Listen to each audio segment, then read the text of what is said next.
You know, it's long time back. As you said, it's 51st anniversary. That means over 50 years had gone past it. But as far as my memory is concerned, I can recollect almost every moment of that. If I close my eyes, I can see those scenes happening, what happened, and where I took part more effectively in the job. Now, I belong to the Indian Air Force. Indian Air Force, as you know, is a part of the defense forces of India with the Navy and Army along with it. Now, my job was, before that I tell you, that I was at that time in the rank of Wing Commander, and I was commanding a MiG-21 squadron, named number 28 Squadron and nicknamed the first Supersonics, because that was the first Indian supersonic aircraft which we flying. Now, I was posted that time at Tezpur in Assam, and when this trouble between East Pakistan and the West Pakistan started, we were not really much concerned because it was their internal affair. It was their wish whether they wanted to fight or have peace amongst themselves and settle whatever the differences were within them. But it so happened, pardon my saying that the Pakistan army did not take the recourse to settle that issue. They rather decided to suppress the Bengali population in East Pakistan.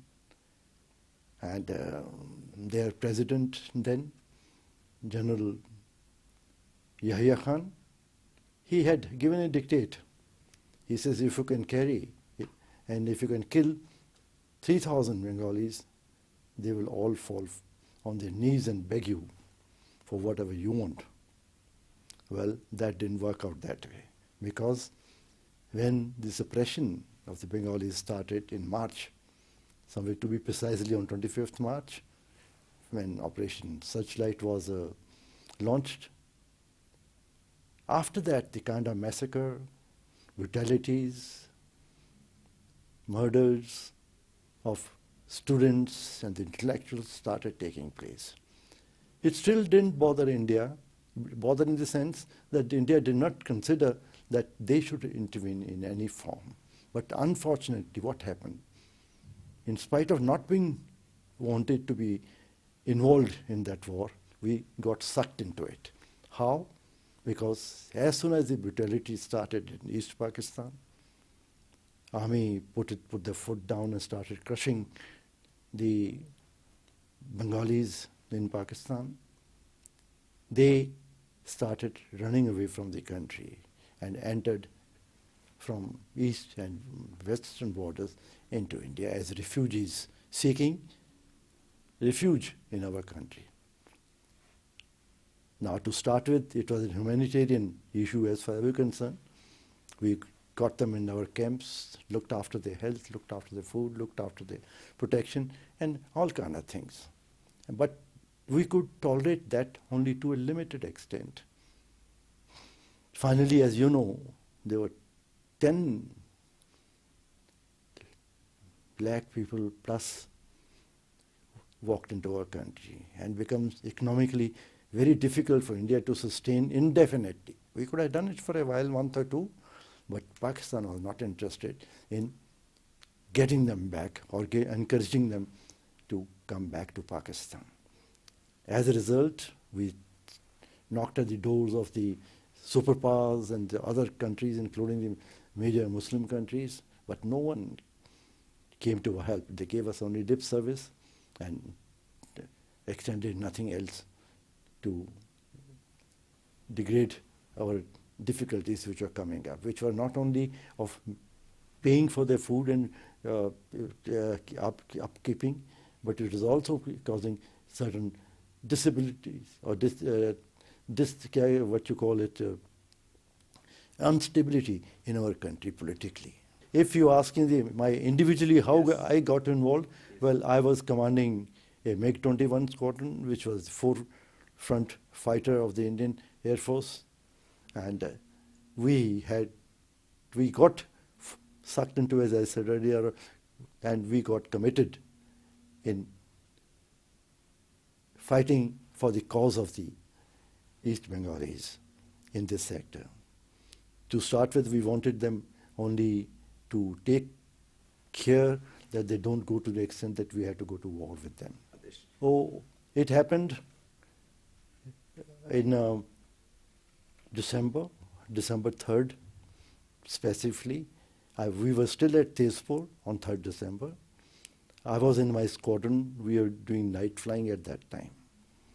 And at about 5 o'clock, 5:15 something, I got a message from a station commander that the war has broken out between India and Pakistan, because Pakistan has preempted and crossed over the borders in western Pakistan borders of ours and attacked our 9 airfields in J&K, in Punjab, in Radison, Gujarat, etc. Now, I got a call from my station commander saying that war has broken out. Be prepared to move within an hour to your forward base, which was Guwahati. So I informed, because the rest of the squadron was there, we were already working at that moment, that I told them that go back home, get your suitcases ready for 30 days clothes and toiletry in that, and come back within 1 hour after meeting your friends, wives, children, and all that. So within an hour, they were back. We had a big aircraft, AN-12, positioned to carry our equipment, men, and weapons, etc., to Guwahati. And we moved. And by about 10:30 at night, we had reached there with all the pilots, with all the aircraft that we had serviceable at that time, and the weapons. Now, as soon as I landed at Guwahati, the station commander came to me and he said, you know, Wing Commander, the war has broken out, and if you come to my office, I'll give you the instruction, the ops order, which have been issued by higher command. I went with him in his office after a cup of coffee. He pulled out some papers, showed me map of Dhaka, and he said that your job for the next stay of your Guwahati is to destroy this airfield at the earliest, or keep attacking it till you achieve your aim. So he said, my first target was next morning at 7:05 hours in the morning to attack Tezgaon airfield. And he also cautioned me that there were hunter squadrons from Hashimara and Bagdogra also operating in that area when I reached there. But they would vacate the place before I could. But when I took off and reached Dhaka, 10 minutes before that, I could hear the fighting between the sabers and our hunters taking place. All kind of pilots on both sides were transmitting. And these aircraft, hunters, about 14, 15 aircraft which went for the attack, were blocked 20 kilometers short because Pakistani radar picked them up about 45 kilometers short, and by the time sabers came, they had reached 20 kilometers, and that is where the fight took place. In the meanwhile, I was 5 minutes behind these hunters. I reached Dhaka, and I had also taken not only my fighters, but 2 escorts with us, anticipating that we will be intercepted by the sabers when we attacked Dhaka. We wanted cover, because MiGs did not have any defensive weapons as such on board at that time. So when I pulled up for the attack, what I see, 2 sabers taking off on the runway. So I called up my escort. I told him, if you see the runway, there are 2 enemy aircraft rolling for takeoff. The escort leader said, contact. Contact means, I've seen it, and don't worry, sir, we'll look after them. So we didn't bother after that, and we went in to attack with the rockets. on the Tesgaon airfield. Now, whatever came in front of us that time in terms of visible targets, we attacked hangars, buildings, and various things. We had planned for only single attack at that time, but since we did not have the exact location of the target, it took us a little time to find those and then attack them. But when we spent that much extra time, we had not been able to contact most of the important targets. So I decided to go in for the second attack. So we turned around after the first attack, second attack. This time we got some aircraft on their ground, not the Sabres, not the fighters of Pakistan Air Force, but some civil aircraft and some crop spraying and some diplomats, which called foreign missions, whose aircraft were parked there. Now, first thing, the governor's house was not a military target. It was a civil building where only civilians were getting together, though they belonged to the Pakistan government and all that. So it was not a civil target. And secondly, they didn't tell me when the information came and we were asked to attack that we had to attack governor's house. First thing which was told was the circuit house, your circuit house in Dhaka. And the station commander who informed me about this target, he had no other map except one tourist map he had brought from Burma Shell Oil Company. Like tourist map, you have Dhaka cities, we have like in Delhi and all that, on which you have most of the important buildings and places very clearly marked. So you can probably recognize them. But to read that map and to fly when you're flying at 900 kilometers an hour at low level, the things go past you so fast, it's not very easy to do it.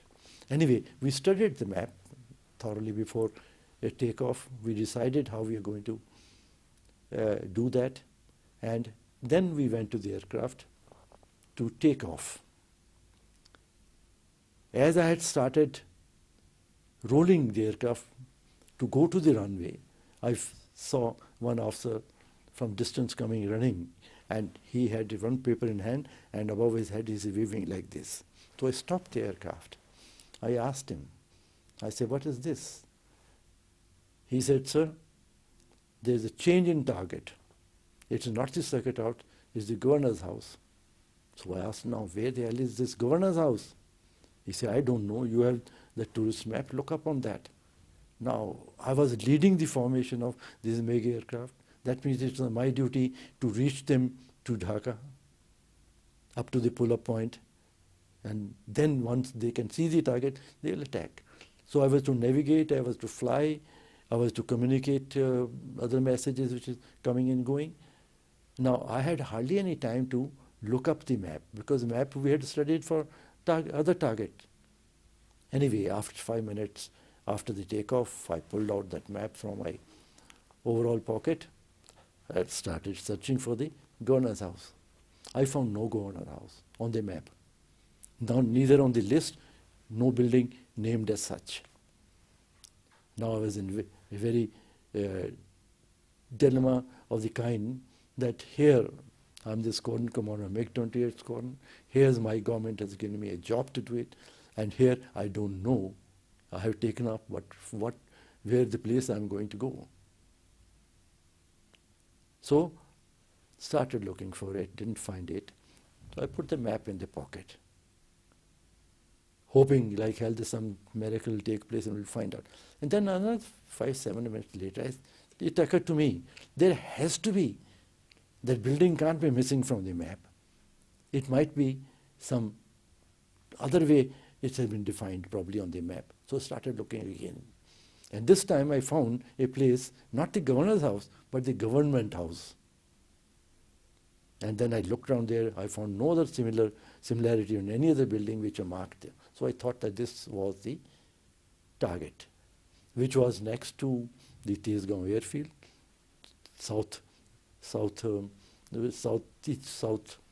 about 20 odd kilometers, Now, I did not inform my rest of the squadron because I did not want to, because way to inform would have been only on the radio, that I call up, that change in target, now we are going for something different, because the whole world would have known about it. The surprise that we wanted to maintain wouldn't have been there. So I kept quiet till we reached Tezgaon airfield. As we crossed the Tezgaon airfield, I knew that I had another minute and a half to reach the place that I am going to look for. So then I told them, I said, there's a change in target.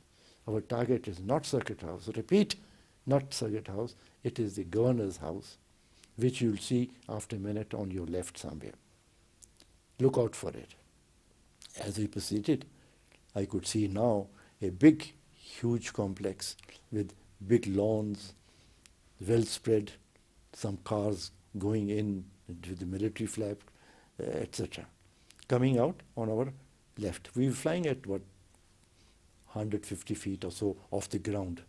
So we couldn't see very much, so I climbed up a little bit more to 1 kilometer of height so we can observe this place.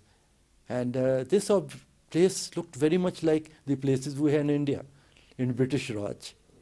It had that big complex and big dome as the building on this end. So I have been there to Rashtrapati Bhavan in Delhi quite a few times, so I recognized something like that it was.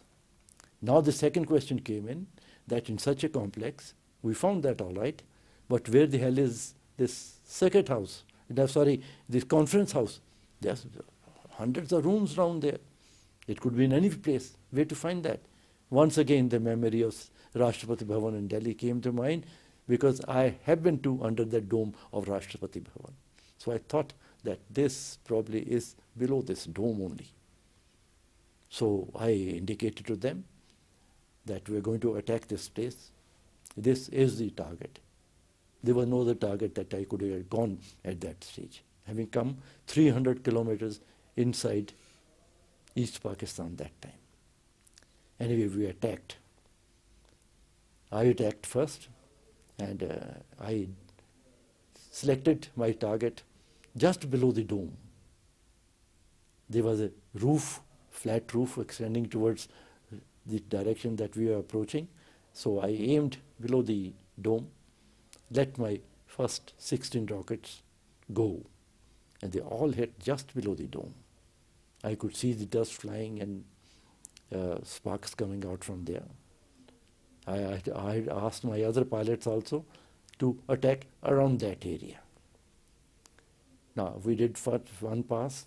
After they did, we turned around and did another pass. We had another 16 rockets on board, pumped that into that area. And by then, a lot of dust, flames, and other things were coming out. We were quite satisfied that we have done the job. So we climbed up and started heading back for Guwahati, from where we had taken off. Now, I read the next morning in Times of India and a BBC transmission, he said, when these rockets hit the conference hall, the governor, Mr. Malik, along with some army brass, there were politicians, there were diplomats from different embassy, friendly embassy, they were all gathered for that meeting. That's a meeting which was taking place, was a very important meeting, because General Manikshah had asked Pakistani to surrender, that we have surrounded you. You better surrender in your own interest. And the governor and General Niazi, the army boss there, could not decide what to do, whether to surrender now or to fight, carry on fighting. So this meeting was basically to take the decision. So we made the decision for them by attacking that place. That attacks bring our victory.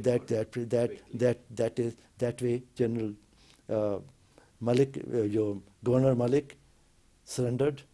Not surrendered. He resigned with his full cabinet, and with his whole civil government, he moved into the Red Cross area in your Hotel Continental. And at that time, General Niazi had said, fine, if the civil government has gone, we are still there, we can fight for another 3 months. Indian forces will move into Dhaka on my dead body. The very brave words, well said, and very appropriate at that time for a general who was commanding the Pakistan army to say. But what happened? The general himself was running from place to place to hide himself and to save himself from the Indian Air Force attacks. He was in a cantonment to start with, and then he started withdrawing slowly and slowly. And on 14th, he moved into Dhaka University area. He took over some buildings, his headquarters moved there, his troops came inside the city. They thought they are very safe inside the city. The Indian Air Force will not attack them there. But the moment we came to know where he exactly was, which was kind of courtesy of the Mukti Bani and other sources of loyal Bengalis to their cause, we came to know where they were. So on 14th afternoon, I led another mission, and we kept doing it till 15th afternoon. And I attacked Dhaka University, where the location was there. Mind you, that place was in the middle of the city with tall buildings around it here. And can you believe a MiG flying at 900 kilometers an hour? And I had the balconies above me, not below me, because we were flying so low. And they were waving at us on that. So we attacked those places, demolished whatever was possible to be done.